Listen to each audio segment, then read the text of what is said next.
Hello दोस्तों, welcome back to a channel. Guys, हम लोग आज सोल्यूशन पढ़ेंगे। ठीक है, बट ऑब्वियस हम लोग आज पढ़ेंगे क्या, तो solution for the basis of MHT CET. ठीक है, एमएचटी सीईटी के लिए हम लोग सोल्यूशन टॉपिक पढ़ेंगे आज। राइट, हमने पिछले चैप्टर में, पिछले वीडियो में एक्चुअली पिछला चैप्टर कंप्लीट किया था, वो था सॉलिड स्टेट। तो आज फिर हम लोग स्टार्ट करेंगे सोल्यूशन। ठीक है, तो गाइज सोल्यूशन के इंट्रोडक्शन से शुरुआत कर लेते हैं। सारे टॉपिक्स कवर करेंगे सोल्यूशन में। एग्जैक्टली कवर क्या करना है हमें, सोल्यूशन मतलब क्या है, उसके बाद सोल्यूशन के टाइप्स क्या है। ठीक है, सॉल्युबिलिटी फैक्टर क्या अफेक्ट करते हैं सोल्यूशन के ऊपर, वो हमें लर्न करने हैं। लॉज है, जैसे हेनरीज लॉ है, रॉल्स लॉ है, और उसके बाद कोलिगेटिव प्रॉपर्टी। कौन सी कोलिगेटिव प्रॉपर्टी है दोस्तों? चार कोलिगेटिव प्रॉपर्टी है, along with one more topic, that is Van Hoff factor. Colligative property कौन सी? Lowering of vapor pressure, elevation in boiling point, depression in freezing point and osmotic pressure. And finally हम लोग Van Hoff factor पढ़ेंगे बच्चों। Okay, solution है, solution simply called to be a homogeneous mixture। ठीक है, हम बार बार मैं आपको लर्न करवा रहा हूँ, सोल्यूशन में सिंपली मिक्सचर नहीं याद रखना है, होमोजीनियस मिक्सचर याद रखना है। ठीक है, आपको डेफिनेशन तो डेफिनेटली नहीं पूछेंगे, आपको शायद प्रॉपर सोल्यूशन कौन सा है वो आइडेंटिफाई करने के लिए बोलेंगे। तो आपको होमोजीनियस मिक्सचर कैसे फॉर्म होगा वो भी आपको पता होना चाहिए। जैसे कि अगर आपने समझ लो NaCl वाटर में प्लेस कर लिया, तो वाटर कंप्लीटली डिफ्यूज हो जाएगा, डिसॉल्व हो जाएगा into the solution, into the water, and there be formation of NaCl solution in aqueous form, that is homogeneous mixture. But अगर उसी वाटर में आप अगर क्लोरोफॉर्म डालते हो, CHCl3, तो क्लोरोफॉर्म क्या है बच्चों? ऑर्गेनिक कंपाउंड, ये वाटर में डिसॉल्व होता नहीं है। ठीक है, और आपको सिंपली यहाँ पे मिलेगा हेटेरोजेनियस मिक्सचर, हेटेरोजेनियस मिक्सचर। मतलब सिंपली आपको इमल्शन फॉर्म होंगे, दोनों अच्छे से प्रॉपरली मिक्स नहीं होंगे। तो मिक्स नहीं होने वाले हेटेरोजेनियस कंपाउंड, तो ऐसे आपको आइडेंटिफाई करना पड़ेगा कि हेटेरोजेनियस कंपाउंड कौन सा है, होमोजेनियस कंपाउंड कौन सा है। उससे बेसिस पे आप ट्रू सोल्यूशन फाइंड आउट कर सकते हैं। तो simply solution is a homogeneous mixture of two और मोर देन टू कंपाउंड, जिसमें जनरली हम लोग चाहेंगे solution is the mixture of two things. एक तो होता है सोल्यूट, दूसरा होता है सॉल्वेंट। जैसे यहाँ पे NaCl एंड वाटर, इसमें एक सोल्यूट है, एक सॉल्वेंट है। ठीक है, समझ लो आपने NaCl ले लिया 10 ग्राम और वाटर ले लिया 100 ग्राम, या फिर 100 ml वाटर यानी 100 ग्राम वाटर। तो आपका जो लोअर प्रोपोर्शन वाला जो कंपोनेंट है सोल्यूशन का, वो हो जाएगा सोल्यूट, एंड हायर प्रोपोर्शन वाला वो क्या हो जाएगा? सॉल्वेंट। तो बच्चों यहाँ पे देख लो, NaCl ये क्या है? NaCl is a solute and water is a solvent over here. ठीक है, तो solute the component of a solution present in the lower proportion, and solvent component of a solution present in a higher proportion. तो solution खत्म कर लिया हमने, what is solvent, what is solute, ये भी हमने कंप्लीट कर लिया। अब चले जाते हैं फॉर द सॉल्युबिलिटी। अब सॉल्युबिलिटी में बच्चों देखो, कोई भी सोल्यूट डिसॉल्व होगा सॉल्वेंट में, तो फिर वो सॉल्यूशन फॉर्म करेगा, बट उसका कॉन्सेंट्रेशन कितना होगा ये भी मैटर करता है बच्चों, कि कॉन्सेंट्रेशन के बेसिस पे हम लोग सॉल्यूशन को से डिवाइड कर पाएंगे। क्यों? क्योंकि कभी कभार देखो, कभी एक समझो एक लिमिटेड क्वांटिटी ऑफ सॉल्वेंट ले लिया हम लोग, सोल्यूशन ऐड कर रहे, सोल्यूट ऐड कर रहे हैं, वो डिसॉल्व हो जाएगा, और कुछ ऐड करेंगे वो डिसॉल्व होगा। धीरे धीरे धीरे धीरे ऐड करते जाएंगे, एक सर्टन टाइम के बाद जो भी एक्स्ट्रा सोल्यूट ऐड कर रहे हैं हम लोग, वो उस सोल्यूशन में डिसॉल्व होगा ही नहीं। तब हम लोग कहेंगे कि वो सोल्यूशन सैचुरेटेड सोल्यूशन बन गया। तो गाइस यहाँ पे देख लो, तीन टाइप के आपको सोल्यूशंस देखने को मिल रहा है। One is saturated solution, second one is unsaturated solution, and third one is super saturated solution. ठीक है, अनसैचुरेटेड सोल्यूशन में क्या होता है दोस्तों? अनसैचुरेशन सोल्यूशन में less quantity of a solute present in a solution। ठीक है, less quantity of a solution present in the solution। so less quantity of a solution कह रहा हूं मैं, actually less quantity of a solute present in the solution। ठीक है, क्या है? less quantity of a solute present in the solution, that is unsaturated solution। ठीक है, saturated solution में क्या होगा? maximum amount of a solute present in the solution। ठीक है, maximum amount of a solute present in the solution, that is saturated solution। and super saturated solution, so there will be a say equilibrium it contain greater than the equilibrium amount of a solute। okay, more than equilibrium amount of a solute अगर ज्यादा है, तो फिर क्या कहेंगे हम लोग? Super saturated solution. तो saturated, unsaturated and super saturated solution, these are three types. अब बच्चों आगे चलते हैं, types of a solution based on the states of a solute and the states of solvent. कुछ 9 टाइप्स के सॉल्यूशन मिलेंगे depending upon the combination, like solid liquid, solid solid, solid gas, then after liquid liquid, liquid solid, liquid gas, gas solid, gas liquid, and gas gas। so ऐसे कुछ 9 types के solution मिलते हैं। ठीक है। तो एक वन बाय वन डिस्कस कर लेते हैं हम लोग। देखो पहला है the states of solute solid, states of solvent liquid. Solid in liquid कहेंगे हम लोग, तो सॉलिड होना चाहिए, आई मीन सॉल्यूट है तो मतलब ये लेसर प्रपोर्शन में, and solvent that is in a higher proportion. तो कोई सो सॉलिड इन लिक्विड, तो जो हम लोग आपके लैब में सॉल्यूशंस बनते हैं जैसे डाइल्यूट CuSO4 सॉल्यूशन, डाइल्यूट से NaCl solution, dilute NaHCO3 solution, तो ये सारे एग्जांपल आ गए जाएंगे। सी वाटर भी है, sugar in water, NaCl in water, KNO3 in water, ये सारे एग्जांपल्स दोस्तों आ जाता है। ठीक है। Next is solid in solid. Solid solid में क्या होगा दोस्तों, जहाँ पे सॉल्यूट है होगा सॉलिड स्टेट में, सॉल्वेंट भी है सॉलिड स्टेट में। ठीक है, सॉलिड होगा सॉलिड सॉल्वेंट स्टेट में, सॉलिड स्टेट में, and solvent also present in a solid state. तो सॉलिड इन सॉलिड कहेंगे हम लोग। सॉलिड इन सॉलिड और होमोजेनियस मिक्सचर फॉर्म करता है सिंपली मेटल अलॉय, तो मेटल अलॉय याद रखना है आपने, एग्जांपल बेस्ट एग्जांपल है। Next is solid in gas, यानी solute in a solid state and solvent in a gaseous state. Solvent की अमाउंट ज्यादा होनी चाहिए दोस्तों। अब ये कैसा होगा, आयोडीन इन एयर, यानी जो भी वोलाटाइल सॉलिड है अगर एयर में चले जाएंगे तो वो कॉम्बिनेशन एक्चुअली आ जाएगा that is solid in gas में। तो आप मैंने एग्जांपल आयोडीन इन एयर रखा है, but you can go with say chloroform, chloroform नहीं कह सकते, सॉलिड है ना, तो कैम्फर, या camphor in this one air, या फिर NH4Cl is a volatile solid, तो NH4Cl इन एयर, नैप्थेलिन बॉल, ठीक है, नैप्थेलिन फिनाइल की गोली कहते हैं ना हम लोग, तो नैप्थेलिन इन एयर, ये सारे एग्जांपल्स आ जाता है। ठीक है, तो iodine in air, then naphthalene, camphor in air, naphthalene in air, NH4Cl in air, these are the examples of a solid in gas. Liquid liquid, दो liquid solute solvent दोनों, right, तो dilute solution HCl solution, HNO3 solution, H2SO4 solution, ठीक है, even alcohol in water, ठीक है, ये कुछ examples आ जाएंगे लिक्विड इन लिक्विड। अब बच्चों लिक्विड इन सॉलिड, जहाँ पे solute in a liquid state and solvent in a solid state. तो लिक्विड इन सॉलिड में से लिक्विड स्मॉल अमाउंट में चाहिए तो एमेल्गम ले सकते हैं हम लोग। एमेल्गम यानी अलॉय एक्चुअली है किसका, मर्क्यूरी का, तो mercury combine with the zinc, mercury combine with the sodium, so the amalgam of a zinc with metal, amalgam of Hg यानी mercury with metal like zinc और सोडियम, ये एग्जांपल हो जाएंगे दोस्तों। Liquid in gas, liquid in gas में solute liquid state में and gas हो जाएगा that consider to be solvent. ठीक है, सॉल्यूट क्या है, लिक्विड, एंड गैस क्या है दोस्तों, सॉल्वेंट। तो फिर से लिक्विड इन गैस, तो अब यहाँ पे गैस का प्रपोर्शन ज्यादा चाहिए। एयर में क्लोरोफॉर्म है, समझ लो वोलाटाइल लिक्विड है, तो chloroform present in air, chloroform present in nitrogen, ठीक है, या फिर आप दूसरे कोई volatile acetone present in air, ये एग्जाम्पल ले सकते हैं। गैस इन लिक्विड, अभी सारे तीनों जो से सॉलिड के स्टेट है वो गैसेस स्टेट होंगे, and solvent will be liquid, solid और गैस। तो फिर gas in liquid, gas in liquid, gas का प्रपोर्शन कम, लिक्विड का प्रपोर्शन ज्यादा। तो यहाँ पे तो आप यस आप कार्बोनेटेड वाटर तो पीते ही हैं, that is soft drink. Okay, different brand of soft drink आप ड्रिंक करते हो जहाँ पे वाटर है, जिसमें डेफिनेटली दूसरे कुछ सॉलिड पार्टिकल्स भी रहेंगे, बट वहां पे CO2 रहता है इन डिजॉल्व फॉर्म, तो वो आपके लिए क्या हो जाएगा, solute, that is gas, and liquid solvent. Gas in solid, gas solid पे है, समझ लो, तो एड्सॉर्प्शन प्रोसेस का एग्जांपल ले लेता है, जैसे कि हाइड्रोजन गैस एड्सॉर्ब्ड ऑन निकल कैटालिस्ट, और हाइड्रोजन गैस एड्सॉर्ब्ड इन पेटालियम पैलेडियम कैटालिस्ट या फिर प्लेटिनम कैटालिस्ट, ये एग्जांपल हो जाते हैं दोस्तों। Gas in gas, gas in gas तो बहुत ही सिंपल सा है।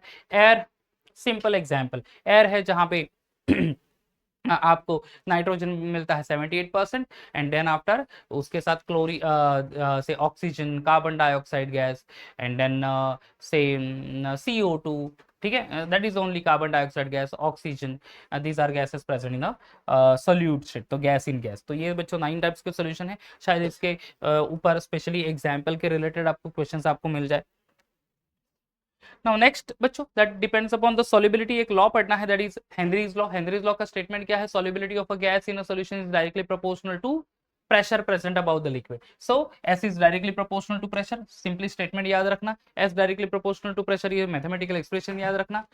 देखो S is equal to KH into P, जहां पे S क्या एक्सप्रेस करता है बच्चों, solubility, KH is the Henry's constant और प्रोपोर्शनलिटी कांस्टेंट कह सकते हैं आप, and P is the pressure. But simple सी चीज है, S directly proportional to P, इतना ध्यान में रखना है जब आप हेनरीज लॉ है, S यानी सॉल्युबिलिटी, स्टेटमेंट भी इसके ऊपर से बना सकते हैं आप, that is solubility of a gas is directly proportional to pressure, ठीक है, that is Henry's law.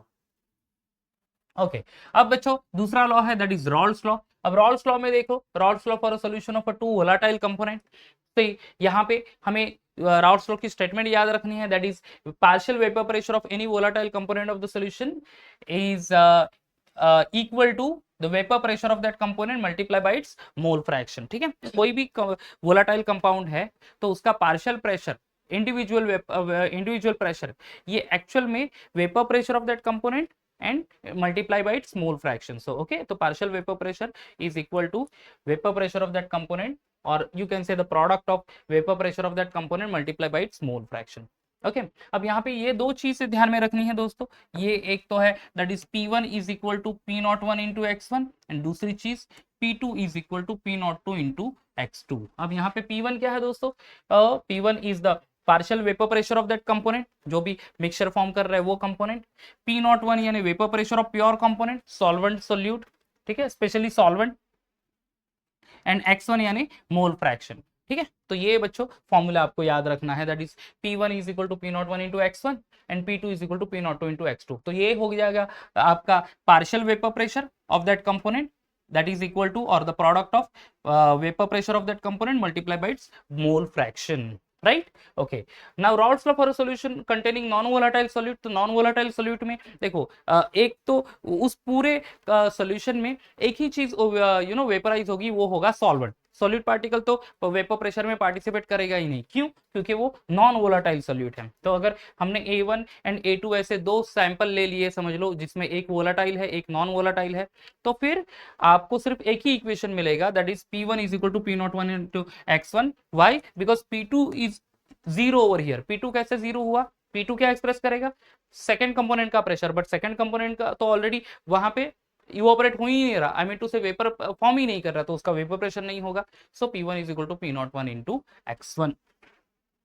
Okay, Dalton's law of partial pressure, Dalton's law of partial pressure, जो भी से प्रेशर है, 11th स्टैंडर्ड का कॉन्सेप्ट है इनफैक्ट ये, कि कोई भी अगर से एक सिलेंडर में हमारे पास मिक्सचर ऑफ गैसेस है, ठीक है, तो फिर मिक्सचर ऑफ गैसेस में से टोटल प्रेशर आपको मिलेगा। तो टोटल प्रेशर कैसे मिलेगा? जो भी गैसेस है उसके प्रेशर ऐड करने से आपको टोटल प्रेशर मिलेगा। तो Dalton's law of partial pressure is P total is equal to P1 plus P2। अगर हमारे पास समझ लो ऐसे दो कंपोनेंट है, ठीक है, that is P1 and P2, P1 is the pressure of first component, P2 is the pressure of second component। तो total pressure के लिए क्या होगा? वो टोटल प्रेशर में दोनों पार्टिसिपेट करेंगे, तो therefore total pressure is nothing but P1 plus P2। ठीक है, या simply equation P is equal to P01 into x1 plus P02 into x2, क्योंकि P1 एंड P2 की क्वांटिटी क्या है? P01 into x1, P02 into x2, ये है P01 into x1, P02 into x2। ठीक है, आगे बढ़ते हैं। Partial pressure in vapour phase, partial pressure in vapour phase simply फॉर्मूले पे ध्यान देना है बच्चों, that is P1 is equal to Y1 into P and P2 is equal to Y2 into P। यहाँ पे P1 P2 partial pressure in vapour phase for the two component solute and the solvent. ठीक है, यहाँ पे Y1 Y2 ये express करेंगे mole fraction. यहाँ पे X2 X1 जो है, ये X1 एंड X2, इसको रिप्लेस कर दिया किसने? Y1 एंड Y2 ने, that is mole fraction. P1 P2 partial pressure है and P that is the total pressure. ठीक है, okay, now we'll go ahead for the other things, that is colligative property। अब यहाँ पे हमने एक से 25 और 30% ऑफ द टॉपिक तो कवर कर लिया, जहाँ पे रॉड्स लॉ हमने पढ़ लिया, rods law for solution of volatile solute, rods law for solution of non volatile component, ये भी कंप्लीट कर लिया, हेनरीज लॉ कंप्लीट कर लिया हमने, सॉल्यूशन क्या है, सॉल्यूट क्या है, सॉल्वेंट क्या है, types of solution, everything we have completed including solubility, that is saturated solution, unsaturated solution and super saturated solution. ठीक है, अब second half of the chapter चले जाते हैं, that is colligative property. Colligative property यानी क्या? The physical property of the solution depending upon the number of a solute particle. ऐसी property जो सोल्यूट पार्टिकल की क्वांटिटी के ऊपर डिपेंड है। ठीक है, सोल्यूट पार्टिकल के क्वांटिटी के ऊपर डिपेंड है, that is called to be a this one colligative property. ठीक है, तो गाइस कोलिगेटिव प्रॉपर्टी कौन कौन सी है, नाम याद रखना अच्छे से, दैट इज से vapour pressure lowering, that is one colligative property, boiling point elevation colligative property है, lowering of vapor pressure colligative property है, and osmotic pressure। बच्चों याद रखना यहाँ पे कि simply boiling point और freezing point boiling point as well as freezing point, ये कोलिगेटिव प्रॉपर्टी है नहीं। Elevation in boiling point increase होता है तो वो उसको कोलिगेटिव प्रॉपर्टी कहते हैं। जब नॉन वोलेटाइल सॉल्यूट ऐड करेंगे सॉल्यूशन में और फ्रीजिंग पॉइंट डिक्रीज होता है तब उसको कहेंगे कोलिगेटिव प्रॉपर्टी, राइट। तो फिर the first one that is colligative property vapour pressure lowering, और vapour pressure that is lowering is denoted as delta P. अब डेल्टा पी यानी क्या होगा बच्चों, सिंपली डिफरेंस है, डिफरेंस किसका, P01 एंड P1। अब बच्चों यहाँ पे P01 क्या रिप्रेजेंट करता है ये ध्यान में रखना है। P01 is vapour pressure of solvent, P1 is vapour pressure of solution, ठीक है। टोटल मिक्सचर में, होमोजेनियस मिक्सचर में दो चीजें होंगी, ओके, एक तो सॉल्वेंट है and total solution, solute plus solvent, बराबर है। तो गाइस P01 एक्सप्रेस करेगा vapour pressure of solution, P1 express करेगा वेपर प्रेशर ऑफ सॉल्यूशन। अब इन दोनों का जो डिफरेंस है that is vapor pressure of solvent and vapor pressure of solution that represents that is delta P. तो delta P is equal to P01 minus P1, P01 vapor pressure of solvent, P1 vapor pressure of solution, done, okay। अब यहाँ पे उसका molar mass से related बच्चों formula भी है। अब see here this is delta P upon P01, ये रेशो इसको कहते हैं relative lowering of vapour pressure. अगर हमने लोअरिंग ऑफ वेपर प्रेशर यानी क्या, डेल्टा पी डिवाइडेड बाय अगर P01 ले लिया तो उसको कहेंगे relative lowering of vapour pressure. ध्यान में रखना बच्चों, हाँ, relative lowering of vapour pressure. देखो दो चीजों से बच्चे कंफ्यूज होते हैं, one is vapour pressure lowering and second one is relative lowering of vapour pressure. Vapour pressure lowering is delta P which is nothing but the difference of P01 minus P1, P01 vapor pressure of solvent, P1 vapor pressure of solution। तो ये हो गया vapour pressure lowering या lowering of vapour pressure. Relative lowering of vapour pressure is the ratio of vapour pressure lowering upon vapour pressure of solvent. P01 मतलब solvent, तो vapour pressure of lowering of vapour pressure upon vapour pressure of solvent is equal to x2 यानी it is related with the mole fraction. अब बच्चों यहाँ पे simple derivation है जहां पे x2 की वैल्यू डाल देनी है। x2 क्या है बच्चों, that is n2 divided by n1 plus n2, ठीक है। x2 mole fraction of a solute that is the ratio of number of moles of a solute upon number of moles of a solute plus solvent यानी total number of moles of a solution. अब बच्चों इस equation में for dilute solution हम लोग we are going to consider n1 is greater than n2, ठीक है। इसीलिए डिनोमिनेटर में ये n2 को हम लोग निग्लेक्ट करेंगे totally. So simply we are going to consider n1 is greater than n2। तो हमारे इक्वेशन क्या हो जाएगा, n2 डिवाइडेड बाय n1। तो ये आ जाएगा बच्चों यहाँ पे n2 divided by n1। n2 number of moles of a solute, n1 number of moles of solvent. याद रखना n2 क्या है, number of moles of solute, n1 number of moles of solvent. Number of moles यानी क्या है दोस्तों, number of moles is the ratio of mass of a substance upon its molar mass. तो यहाँ पे n2 replace by W2 by M2 and n1 replace by W1 by M1। आप just rearrange करो इस इक्वेशन को तो final equation मिलेगा आपको P01 minus P1 upon P01 is equal to W into M1 upon M2 into W1। क्या मिलेगा, P01 minus P1 upon P01 is equal to W2 into M1 upon M2 into W1। जहां पे P01 क्या express कर रहा है, ऊपर देख लो वहां पे लिखा हुआ है P01 vapour pressure of solvent. What about P1 vapour pressure of solution. तो फिर अभी W2 क्या है बच्चों, जब जहां पे 2 नंबर आएगा किसी के लिए भी W होगा या फिर M का होगा वो स्पेसिफिकली फॉर सॉल्यूट होगा एंड 1 आएगा फॉर द सॉल्वेंट। तो W2 is the vapour pressure, I am sorry vapour pressure कह रहा हूं, मास। W2 is the mass of solute, ठीक है। W1 क्या दोस्तों है, W1 is mass of solvent, M2 molar mass of solute and M1 molar mass of solvent, ठीक है। ध्यान से देखना बच्चों, P01 that is vapor pressure of solvent, P1 vapor pressure of solution, W2 mass of solute, W1 mass of solvent, M2 molar mass of solute and M1 molar mass of solvent। तो ये बच्चों एक derivation है relationship between relative lowering of vapour pressure and molar mass of a solute. Next colligative property यहाँ पे देखो, relative lowering of vapour pressure already मैंने यहाँ वापस से बता भी दिया है, that is delta P upon P01, that is P01 minus P1 upon P01, done. Next colligative property is boiling point elevation. Boiling point elevation is denoted by delta TB. 3 फॉर्मूले बहुत बहुत बहुत इंपॉर्टेंट है। पहला फॉर्मूला जो टिक कर रहा हूं मैं यहाँ पे, first one delta TB is equal to TB minus T naught B. TB मतलब क्या, boiling point of solution, TB naught B boiling point of a solvent. Next formula that is हाँ नेक्स्ट वन इज दिस, ये तीसरा formula delta TB is equal to KB into M, that is one important. And final formula M2 is equal to 1000 into KB into W2 upon M2 delta TB into W1। अब ये आया कैसे, पहले तो हमें ये इक्वेशन याद रखना, delta TB is equal to TB minus T naught B, right. अब experimentally delta TB is directly proportional to M है दोस्तों, ठीक है। तो फिर ये m यानी क्या, मोलैलिटी, अब डायरेक्टली प्रोपोर्शनल टू है तो इक्वल टू कर देंगे by putting the constant value, तो delta T B is equal to K B into M. ये डेरिवेशन तो हमने ऑलरेडी पढ़ ही चुके हैं यार, मैं नंबर ऑफ टाइम्स मैंने ऑनलाइन में भी, आई मीन टू से जब लाइव सेशन चल रहा था तब भी पढ़ाया था। ऑलरेडी वीडियो अपलोडेड है हमारे ऑफलाइन ऑनलाइन के भी, जो यूट्यूब पर पड़े हुए हैं गाइस, आपको अगर डिटेल चाहिए तो वो आप ये देख सकते हो। तो आपको ये इक्वेशन याद रखना है, that MST CET point of view, right, delta T B is equal to T B minus T naught B, delta T B is equal to K B into M, ये भी एक डेरिवेशन इंपॉर्टेंट है, इसको भी एक bracket कर ही देता हूँ, ये वाला, yes.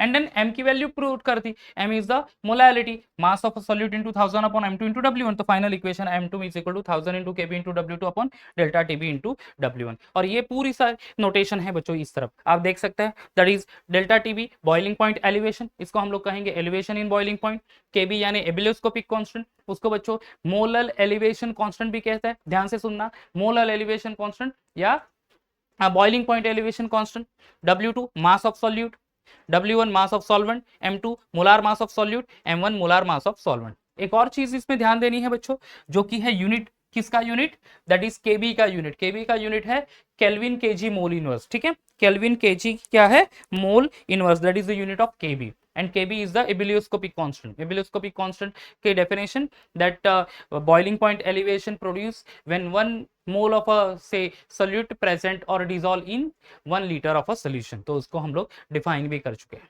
Okay, next colligative property है दोस्तों, that is freezing point depression. Freezing point depression में सेम है, बॉइलिंग पॉइंट एलिवेशन जैसा ही है, आपने यहाँ पे देख लो सेम चीज, एक ही चीज में डिफरेंस है, दैट इज यहाँ पे boiling point of a solution minus boiling point of solvent है। freezing point depression is denoted by delta TF, ठीक है, which is the difference of freezing point of a solvent minus freezing point of a solution। ये देखो यहाँ पे highlight कर चुके हैं, that is delta T F is equal to delta T naught F minus TF। T naught F यानी क्या है बच्चों, freezing point of solvent, ठीक है, freezing point of solvent लिख लेते हैं, चलो T naught F freezing point of solvent, TF freezing point of solution. तो सॉल्वेंट माइनस सोल्यूशन याद रखना किसके लिए, डिप्रेशन इन फ्रीजिंग पॉइंट के लिए, एंड बॉइलिंग पॉइंट एलिवेशन के लिए सोल्यूशन माइनस सॉल्वेंट, ये देखो solution minus solvent, boiling point है, but boiling point of solution minus boiling point of solvent, and over here freezing point of solvent minus freezing point of solution. ये तो ये major difference ध्यान में रखना है दोस्तों। उसके बाद सेम एक्सप्रेशन जैसे कि डेल्टा टीबी के लिए पढ़ा था, सेम वही है, यहाँ पे केबी के प्लेस पे के एफ प्लेस करना है, rest of the things are same only, ठीक है, जहाँ पे m1 molar mass of solvent, m2 molar mass of solute, w2 mass of solute, w1 mass of solvent, delta TF यानी freezing point depression, and KF cryoscopic constant. KB था ebullioscopic constant, ये cryoscopic constant, इसको molar depression constant भी कहते हैं या फिर freezing point depression constant, and the unit is same, KB के एफ दोनों का यूनिट सेम है, that is kelvin KG mole inverse.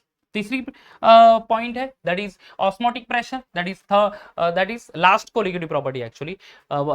Lowering of vapour pressure complete कर लिया हमने, elevation in boiling point complete कर लिया हमने, डिप्रेशन इन फ्रीजिंग पॉइंट भी हो गया, this one is a last colligative property, osmotic pressure, ठीक है। ऑस्मोटिक प्रेशर बच्चों क्या है, ऑस्मोटिक प्रेशर जहां पे you can say that 2-3 terms हमें ध्यान में रखना है, जिसे पहले तो मैं एक ओरली बता देता हूं, व्हाट इज ऑस्मोसिस। ऑस्मोसिस यानी क्या, स्पॉन्टेनियस और unidirectional flow of a solvent molecule from solution to this one solvent to solution, और from dilute solution to higher concentrated solution, ठीक है, that is called to be a osmosis.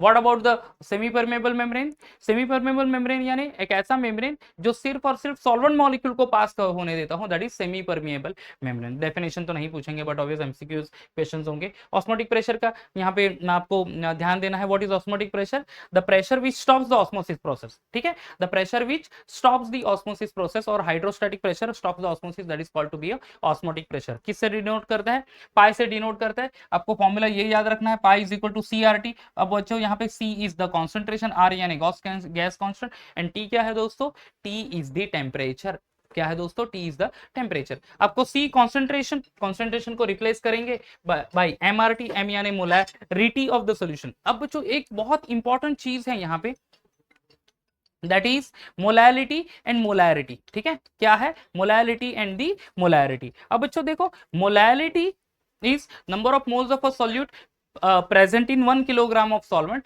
and molarity number of moles of a solute present in 1 liter of a solution।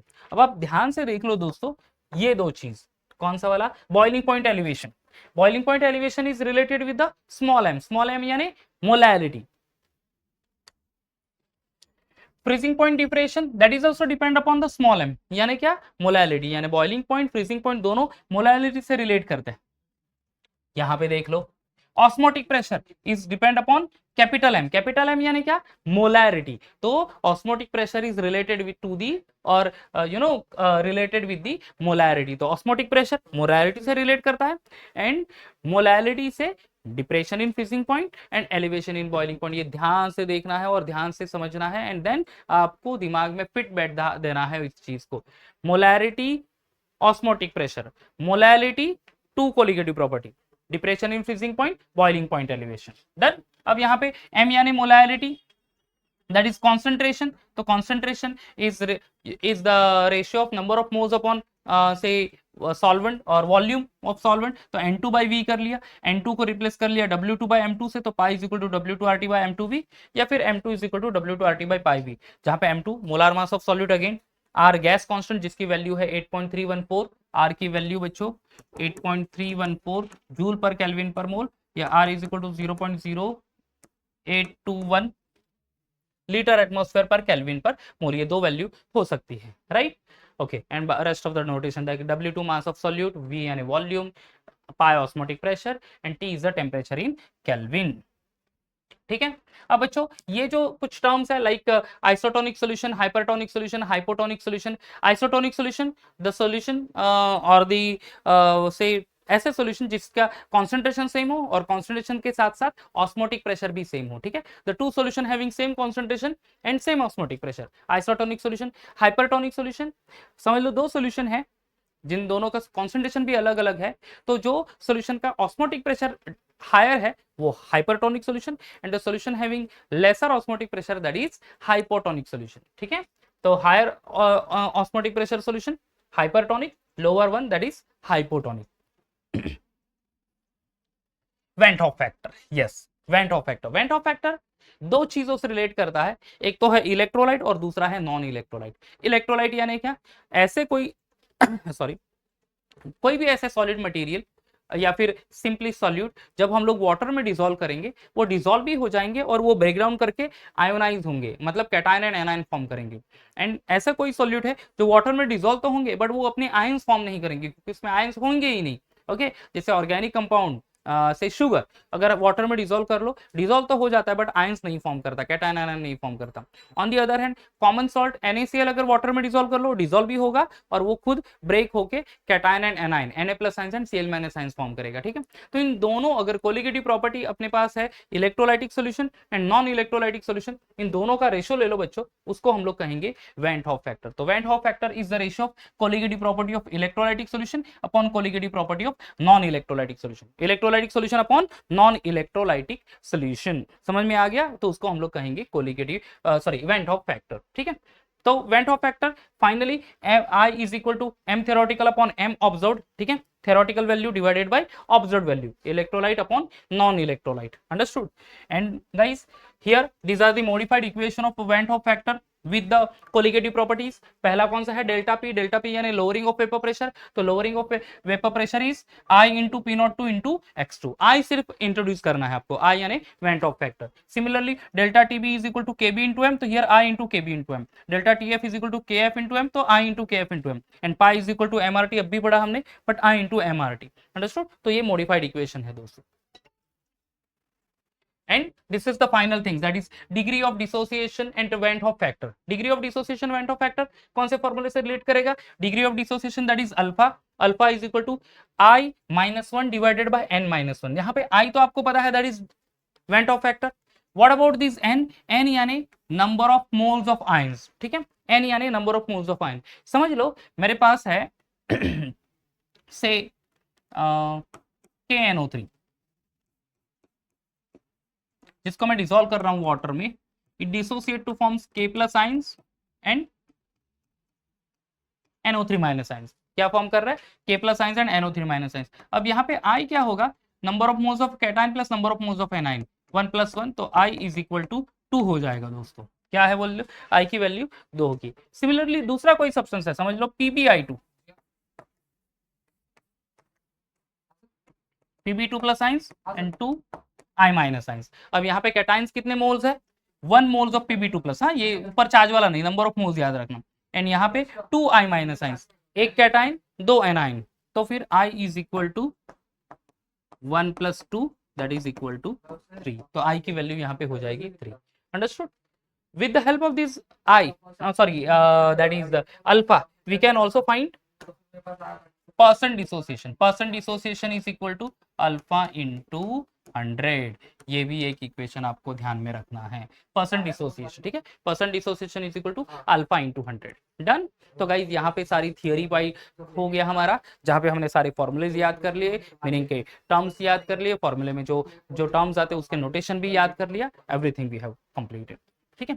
अब MCQs की तरफ चलते हैं हम। अब हम कुछ सेलेक्टेड एमसीक्यूज कंप्लीट कर लेंगे जो कि इन सारे टॉपिक से रिलेट करता है। ओके, शुरुआत कर लेते हैं पहले एमसीक्यू की। That is first, in which of the following physical state of a solute and solvent are solid and gas respectively. Okay, तो हमें टाइप्स ऑफ सॉल्यूशन से रिलेट कर रहा है ये क्वेश्चन, ठीक है। और यहाँ पे कौन सा ऐसा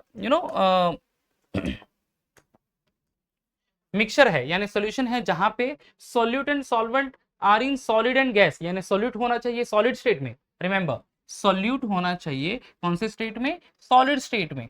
एंड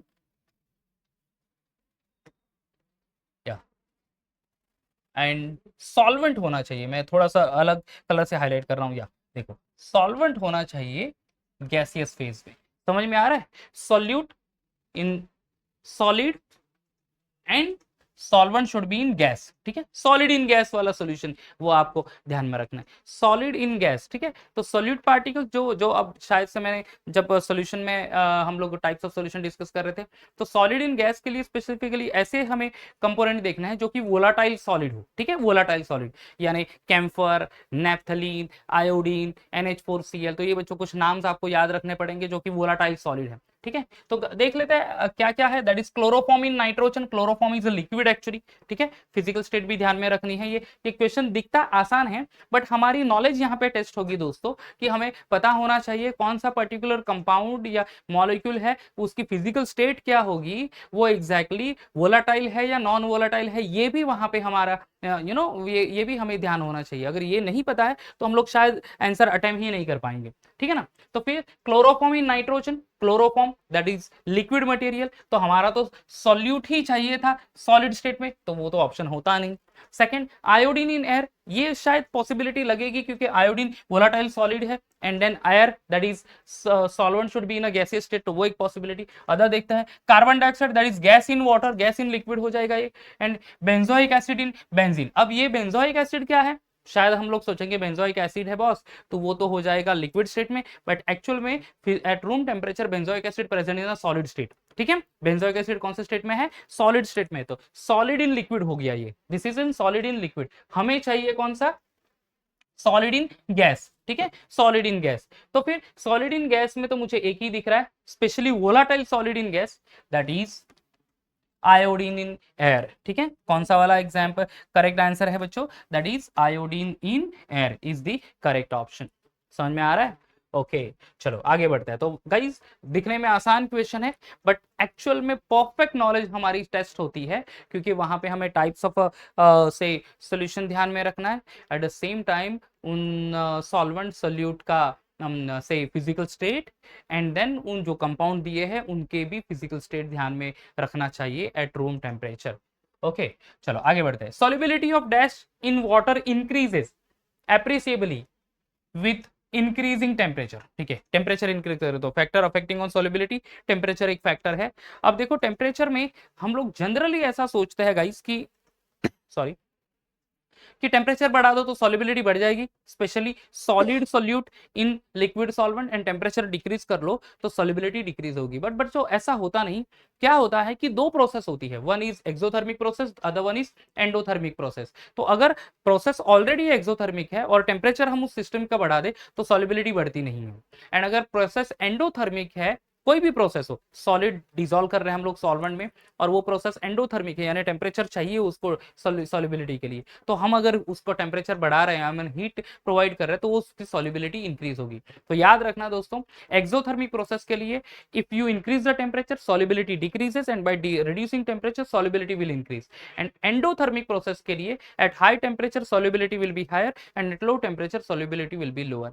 अब यहाँ अगेन द सेम थिंग, यहाँ पे हमें ये ध्यान में रखना चाहिए, सारे तो इलेक्ट्रोलाइट है, बट इसमें कौन सा अगर इलेक्ट्रोलाइट एनर्जी रिलीज करता है और कौन सी इलेक्ट्रोलाइट एनर्जी एब्जॉर्ब करता है सराउंडिंग में से, वो ध्यान में होना चाहिए। शायद आपने प्रैक्टिकल किया होगा दोस्तों, प्रैक्टिकल कौन सा, heat of solution by adding KNO3, heat of solution of KNO3। अब तो अगर वो प्रैक्टिकल नॉलेज भी यहाँ पे यूज हो रही है बच्चों, कि अगर आपने KNO3 ले लिया, आई थिंक सो 5.5 ग्राम लेना है, और वो 100 ml वाटर में डिसॉल्व करना है। इनिशियल टेम्परेचर पहले वाटर का आपने चेक करना है, जो भी रूम टेम्परेचर होगा वो इनिशियल टेम्परेचर होगा। जब भी आप 5.5 ग्राम NO3 KNO3 specially potassium nitrate add करेंगे, तब टेम्परेचर डिक्रीज हो जाएगा, यानी वो एंडोथर्मिक प्रोसेस है। ठीक है, अब यह वो मैं क्यों हिंट ले रहा हूँ, क्योंकि मैंने ये सारे ऑप्शंस देखे थे, तो मैं KNO3 भी देखा था कहीं पे। तो KNO3 में अगर आपने टेम्परेचर KNO3 वाटर में डिसॉल्व करेंगे, सॉल्युबिलिटी यानी वाटर की सॉल्युबिलिटी, हम वाटर में सॉल्युबिलिटी एक्सप्रेस कर रहे हैं, या फिर हम लोग समझ रहे हैं, तो गाइस वाटर में KNO3 जब टेम्परेचर बढ़ेगा तभी वो डिसॉल्व होगा, अदरवाइज वो सराउंडिंग टेम्परेचर से हीट एब्जॉर्ब करता है। So NaBr NaCl KCl KNO3 is there, तो KNO3 NaNO3 KBr NaBr NaNO3 KBr NaCl KCl NaOH। तो करेक्ट ऑप्शन दोस्तों हमारे पास ये है KNO3 NaNO3 and KBr, because ये जब KNO3 स्पेशली आप डिसॉल्व करोगे, टेम्परेचर डाउनफॉल होगा, तो सॉल्युबिलिटी इंक्रीज करने के लिए आपको क्या करना पड़ेगा, टेम्परेचर प्रोवाइड करना पड़ेगा। ठीक है, तो guys this are the answer and this is the concept, जो कि factor affecting on solubility. Pressure वाला तो हेनरीज लॉ पढ़ लिया, बट यहाँ पे मैंने टेम्परेचर भी एक्सप्लेन किया है कि कैसे वो अफेक्ट करता है। ओके चलो, अब क्या है, 9 ग्राम ऑफ ग्लूकोज, यानी प्रॉब्लम आ गया। चलो, 9 ग्राम ऑफ ग्लूकोज जिसका मोलार मास दे दिया है 180 gram, is dissolve in 90 gram of water, relative lowering of vapour pressure. ठीक है, relative lowering of vapour pressure पूछा है बच्चों। अब देख लेते हैं relative lowering of vapour pressure. ये है फॉर्मूला उसका, relative lowering of vapour pressure, delta P upon P01 is equal to x2। हाँ ये देखो आ गया, ये delta P upon P01 is equal to x2। x2 यानी number of moles of a solute upon number of moles of a solute plus solvent. चलो यही शायद से यूज करना होगा वहां पे, लेट्स सी, देखते हैं।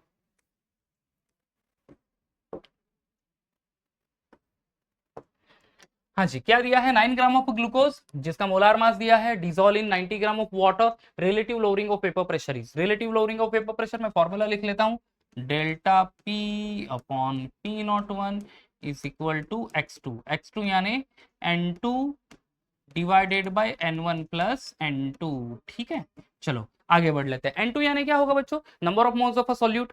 N1 यानी क्या, number of moles of a solvent. अब देखो मैं N2 यहाँ पे फाइंड आउट कर रहा हूँ पहले, हाँ ठीक है, N2 फाइंड कर रहा हूँ, कैसे N2, देखो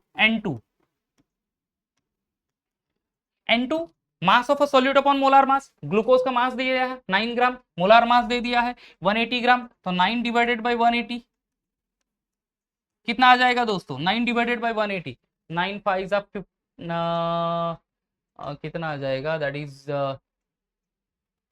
18 5 90 होगा, 0.05, 9 185, हाँ 0.05, दिस इज 0.05, ये N2 की वैल्यू आ जाएगी दोस्तों, right. And then next is N1, आपको N1 भी फाइंड करना, मैं यहाँ पे N1 दिखा देता हूँ। चलो N1 देख, 9 gram of glucose, molar mass 180 is dissolve in 90 gram of water, 90 gram water, यानी वाटर का मास है 90, उसका मोलार मास कितना होता है 18। ठीक है, 18 5 90, ये 5 आ जाएगा, तो ये N1 की वैल्यू आ गई। ठीक है, N2 0.05 डिवाइडेड बाय N1 5। अब आपको फॉर्मूले में प्लेस करना है ये, तो N2 की value 0.05 divided by N1 5 plus 0.05। ठीक है, तो फाइनल आंसर क्या होगा दोस्तों? फाइनल आंसर दैट इज, मैं कैलकुलेट कर रहा हूँ, बट आपको प्रोसेस मैंने समझा दी कि कैसे करना है। 0.05 डिवाइडेड बाय दैट इज 5.05, 0.9 0.0099, 0.99 है, 0.099 है, 0.0099 है, ओके क्या है 0.0099, this one is the correct answer, या 0.0099। तो बच्चों देखो ये n1 n2 ये n1, फिर आपको ये इक्वेशन यूज करके फाइनल आंसर लेके आना है, दैट इज आ जाएगा यहाँ पे 0.0099 and there is this is relative lowering vapour pressure, और उसके लिए कोई यूनिट होता नहीं दोस्तों। डन, चलो आगे। अरे एक और प्रॉब्लम आ गया, after adding non volatile solute freezing point of water decreases, ठीक है, नॉन वोलेटाइल सॉल्यूट ऐड करने से फ्रीजिंग पॉइंट तो डिक्रीज होता ही है बाई 0.186 डिग्री सेल्सियस, ठीक है, माइनस 0.180 डिग्री सेल्सियस है दोस्तों, ठीक है। कैलकुलेट डेल्टा टीबी फाइंड करना है, if K F is 1.86 and KB 0.52, okay, तो KB KF दे दिया है, हमें फाइंड करना है क्या, कैलकुलेट डेल्टा टीबी। चलो डेल्टा टीबी का फॉर्मूला लिख लेता है पहले, delta TB is equal to KB into M, right, ये फॉर्मूला है। चलो KB है क्या, दिया हुआ है KB, let's see, okay KB दे दिया है, ये यहाँ पे है। व्हाट अबाउट M, मोलैलिटी है कहीं पे, molality after adding non volatile solute, अगर मास भी होगा एंड अगर मोलार मास ऑफ सॉल्वेंट है तो भी मोलैलिटी मिल जाएगी, बट ऐसा कुछ होता नहीं। डिप्रेशन इन फ्रीजिंग पॉइंट दे दिया है, क्रियोस्कोपिक कांस्टेंट, ओके, इससे मोलैलिटी फाइंड होगी, कैसे होगी देखो, यहाँ पे मैं सेंटर में यहाँ पे लिख रहा हूँ, delta TF is equal to KF into M, right, delta TF is equal to KF into M, तो M is equal to delta TF upon KF, आ गया ना, M is equal to delta TF upon KF, delta TF की value दी है क्या, see delta TF, हाँ दिया है, कैसे, after adding non volatile solute freezing point of water decreases to minus 0.186 degree Celsius, ये डिप्रेशन इन फ्रीजिंग पॉइंट है, राइट, डिप्रेशन पर वो तो है माइनस में, but it is in degree Celsius, उसको ही सेम लिखना है वैल्यू प्लस में, बट इन केल्विन, तो वो आ जाएगा 0.186 केल्विन, ठीक है, 0.186 केल्विन। दोस्तों याद रखना, जो भी minus 0 point something what ever the temperature degree Celsius में होगा, स्पेशली माइनस में होगा, तो उसको केल्विन में लिखते वक्त वही वैल्यू प्लस कर देना है, दैट इज ऑल, और केल्विन में ही लिखना है every time, divided by delta TF की वैल्यू है क्या, है ना, नहीं TF की तो लिखा, KF इज 1.86, तो ये आंसर कितना आएगा, 0.186 divide by 1.86, that is 0.1 actually, ये M आ गया 0.1, M तो 0.1 आ जाता है, ये देख लो, ये M की वैल्यू हमें मिल गई, ओके, अब M मिल गया 0.1, यूज कर सकते हैं वहां पे, तो ये तो बहुत सिंपल हो जाएगा शायद से, लेट्स सी, या KB है, कितना वैल्यू है KB का, 0.521, yes 0.521 into M is 0.1, okay बच्चों, ये देखो, ये प्रॉब्लम ऐसा दिया है जहां पे दो KF वैल्यू दे दिया है, ओके, दो डेल्टा TB, एक TF दिया है और TB वैल्यू फाइंड करना है, तो बच्चों सारे फॉर्मूलेस जो है वो बहुत काम आएंगे, आपको फॉर्मूले आते हैं तभी ऐसे क्वेश्चन अटेम्प्ट कर पाएंगे, नहीं तो मुश्किल हो जाएगा आपको अटेम्प्ट करना, ठीक है। तो 0.52 इंटू 0.1 दैट इज 0.0521, ये आ जाएगा डेल्टा TB के लिए, है क्या, 0.521 0.0521 186, यस ये हो गया 0.0521, अंडरस्टूड। ये पूरा सॉल्यूशन आप देख सकते हैं, अच्छे से प्रॉब्लम रीड कर लो, सॉल्यूशन भी यहाँ पे मैंने दिया, डन। आगे next, pure water can be obtain from sea water by, ठीक है, हाँ सी वाटर, ऑस्मोसिस हमने पढ़ा है, उससे अपोजिट आ जाता है रिवर्स ऑस्मोसिस, यहाँ पे एक्चुअली आंसर है रिवर्स ऑस्मोसिस, ये कैसे मैं बता देता हूँ। रिवर्स ऑस्मोसिस में क्या होगा, ऑस्मोटिक प्रेशर से ज्यादा प्रेशर अप्लाई करेंगे तो वाटर मॉलिक्यूल फ्लो होगा फ्रॉम से सॉल्यूशन टू सॉल्वेंट, ठीक है, from solution to solvent through the semi permeable membrane. तो ऑस्मोसिस के exactly opposite reverse osmosis run करती है, सी वाटर रिवर्स ऑस्मोसिस से ही होता है दोस्तों। ठीक है, शायद थियोरी में वहां पे मैं मिस कर गया, बट यहाँ पे मैं बता देता हूँ कि how it the reverse osmosis works. कि ऑस्मोसिस में क्या हो रहा है, सॉल्वेंट मॉलिक्यूल फ्लो हो रहा है थ्रू सेमी परमेबल मेम्ब्रेन, कहां से, सॉल्वेंट टू सॉल्यूशन या lower concentrated solution to higher concentrated solution. But reverse osmosis में एग्जैक्टली रिवर्स होता है, यानी अपोजिट डायरेक्शन में सॉल्वेंट फ्लो होगा। कहां से होगा, सॉल्यूशन से सॉल्वेंट की तरफ, या फिर से हायर कॉन्सेंट्रेटेड सॉल्यूशन से लोअर कॉन्सेंट्रेटेड सॉल्यूशन की तरफ। Done. Okay, for which among the following equimolar aqueous solution Van't Hoff factor has the lowest value? Okay, Van't Hoff factor के लिए हमें आयोनिक इक्वेशंस लिखना होगा। ओके, कौन कौन से कंपोनेंट है, aluminium chloride, potassium sulphate, ammonium sulphate and urea. Okay, aluminium chloride का फॉर्मूला लिख लेता हूं, AlCl3। हाँ जी, AlCl3। कैसे वो से डिसोसिएट होगा, Al3 plus science plus 3 Cl minus science, यानी यहाँ पे I इज इक्वल टू 4 है बच्चों, I इज इक्वल टू 4 है। कैसे, 1 aluminium and 3 Cl minus. Potassium sulphate यानी K2SO4 आ जाएगा दोस्तों। ठीक है, वो 2K प्लस आयंस फॉर्म कर लेगा, प्लस SO4 2 माइनस, यहाँ पे I इज इक्वल टू 3 होगा। ठीक है, 2K plus ions, potassium sulphate है ना, राइट है। तो 2K plus ions and 1 SO4 2 minus ions, 2 plus 1 3 ions. Ammonium chloride यानी दोस्तों NH4Cl आयोनाइज होके फॉर्म करेगा NH4 plus ions and Cl minus ions, I is equal to 2। Okay, 4 3 2 1 2 आ रहा है। Urea, what is the formula of urea, NH2 CO NH2। जब भी आप वाटर में डिसॉल्व करोगे there will be no formation of ions. ठीक है, आयंस फॉर्म नहीं होंगे, here I is equal to 0, I 0 है बच्चों, क्वेश्चन वही पूछा है, have is the lowest value of I।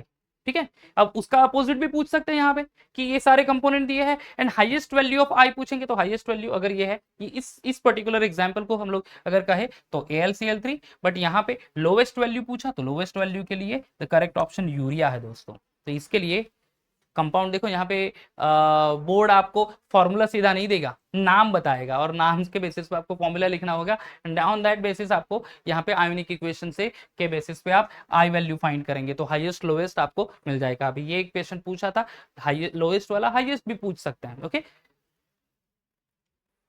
here Van't Hoff factor for certain solution of K3FeCN by 6 is 3.333. calculate the percent dissociation of K3। okay, percent dissociation find करना है related with the Van't Hoff factor। percent dissociation के लिए formula है दोस्तों, that is alpha is equal to I minus 1 upon N minus 1। Okay, ये formula है। I की वैल्यू तो दी है ऑलरेडी, I यानी क्या 3.333,